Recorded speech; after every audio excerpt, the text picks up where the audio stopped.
This is Penn State, so we all hate the NCAA, right? That whole scandal taught us that rules that are made and enforced sometimes can have negative consequences that weren't really intended. So imagine spending your entire life working towards a goal, working every day towards that goal. Now imagine that dream taken away because of some silly rule that should have been changed a long time ago.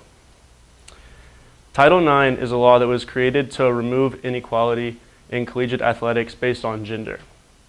It plays a role in the amount of funding teams get, as well as the number of spots they can have on their rosters. As a collegiate gymnast, this rule has had tremendous effect on my life and is going to continue to influence my collegiate experience. Title IX is severely hurting men's athletics, and it needs to be addressed before schools lose more sports teams, taking away opportunities from these athletes with dreams. By implementing revisions to the Title IX Act, we can reorganize college sports to include minor sports without excluding equal gender rights. I want to share a couple of ideas with you about how we can fix this. Every year, men's sports programs are dropped all around the country so that schools meet these requirements upheld by Title IX. In 1972, the Educational Amendments Law was passed by President Nixon to establish equal rights between men and women. The main and most detrimental point of Title IX is the proportion ratio rule. A New York Times article wrestling with Title IX explained this rule really well.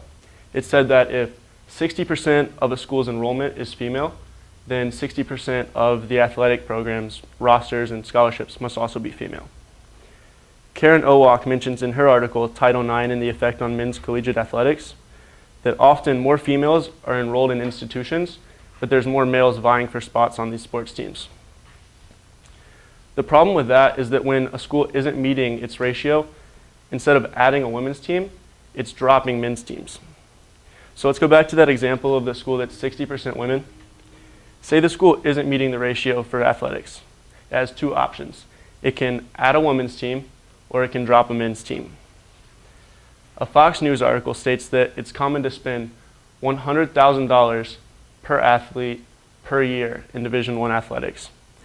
Now take that number and multiply it by a 20 or 30-man team, and it's really easy to see why a school would rather drop a program, which is free, than fund another one.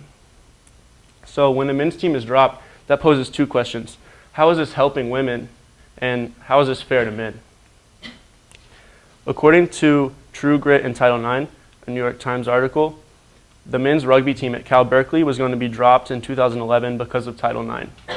Having 60 roster spots, it along with men's gymnastics were the first targets. John Stossel from Fox News reported that both of these teams were self-sufficient, meaning they were raising their own money and supporting themselves, and even supporting a couple women's programs. But unfortunately, Title IX doesn't look at the money, it's only concerned with the head counts. Fortunately, Berkeley was able to keep both of these teams for at least another year.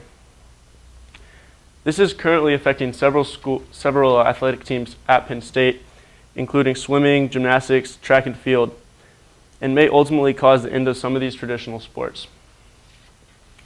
There have been many ideas brought up about how to approach an equilibrium from counting cheerleading and dance teams as sports to requiring all the teams to be self-sufficient and raise their own money. But I believe that my policy would have the greatest effect without overstepping the bounds of women's rights. Simply put, my idea is to not include football in the Title IX gender proportion ratio. We all know that football is special anyway and they get special treatment, so let's just treat them as a separate category apart from the other athletic teams. So this basically means that the number of football roster spots will be subtracted from the men's tally when you're looking at the proportion of men and women in the school versus men and women on the field. At first, this may sound unfair, but it would allow for more men's sports and it wouldn't affect women at all. With the number of athletes in America today, it would be a great move for universities across the country, and it would help us reach a more fair equality within sports. By removing football from the proportion ratio, small men's sports will be saved while keeping a fair ratio between the number of men and women's teams. This provides equal opportunity.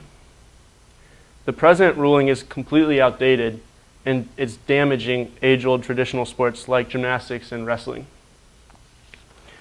According to the NCAA in an article titled Title IX puts schools in a conundrum. When you leave out football and only include sports available to men and women, such as track and field, swimming, gymnastics, the amount of scholarships were just over 20,000 for men and almost 33,000 for women. As you can see, the numbers are way off when you're not considering football, and it's the small men's sports that are paying the price. This is a chart showing the number of scholarships that each team is allowed to have. This is determined by the NCAA. So you can see that football has 85 scholarships and women have 0 for football. So because of that, the women's they're added onto in every category, which takes away from the men's. So football, especially at a largely football-dominated school like Penn State, is the main source of funds for the entire athletic program. So it would be silly and senseless to cut funding or subtract scholarships from a sport that provides a school with such wealth. But because women don't have the football program, it immediately causes them to have to make up for the 85 scholarships that football has. Once the football team is removed from the athletic picture, women's sports will still be kept and not cut. However, men's sports would be able to receive the scholarship money rather than being cut. This is a win-win for everybody. Another article, Title IX of college football, says, despite football being such a large sport, Title IX has virtually no effect on it, and removing it from the ratio rule wouldn't hurt football at all, and it would still be able to grow. By implementing a revision to the Title IX Act, we can reorganize college sports to include minor programs without excluding equal gender rights.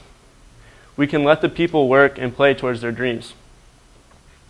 The best alternative, which is removing football from the Title IX ruling, would allow rapid growth of football in the country to continue without sacrificing other sports that have helped the United States to maintain its international gold medal standard.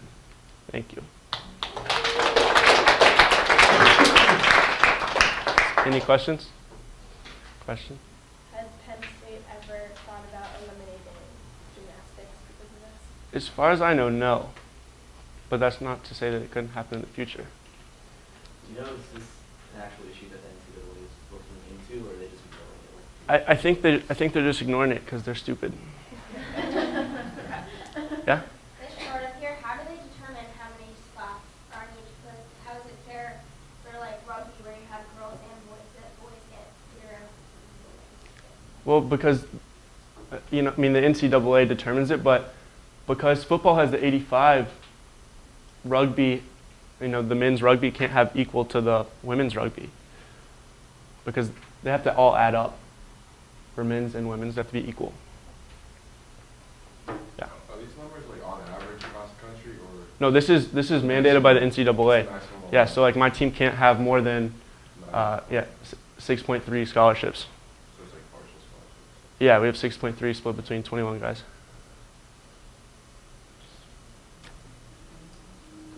Where would you find like all these new scholarships? Like how would that? Well, schools have plenty of money to pay for it.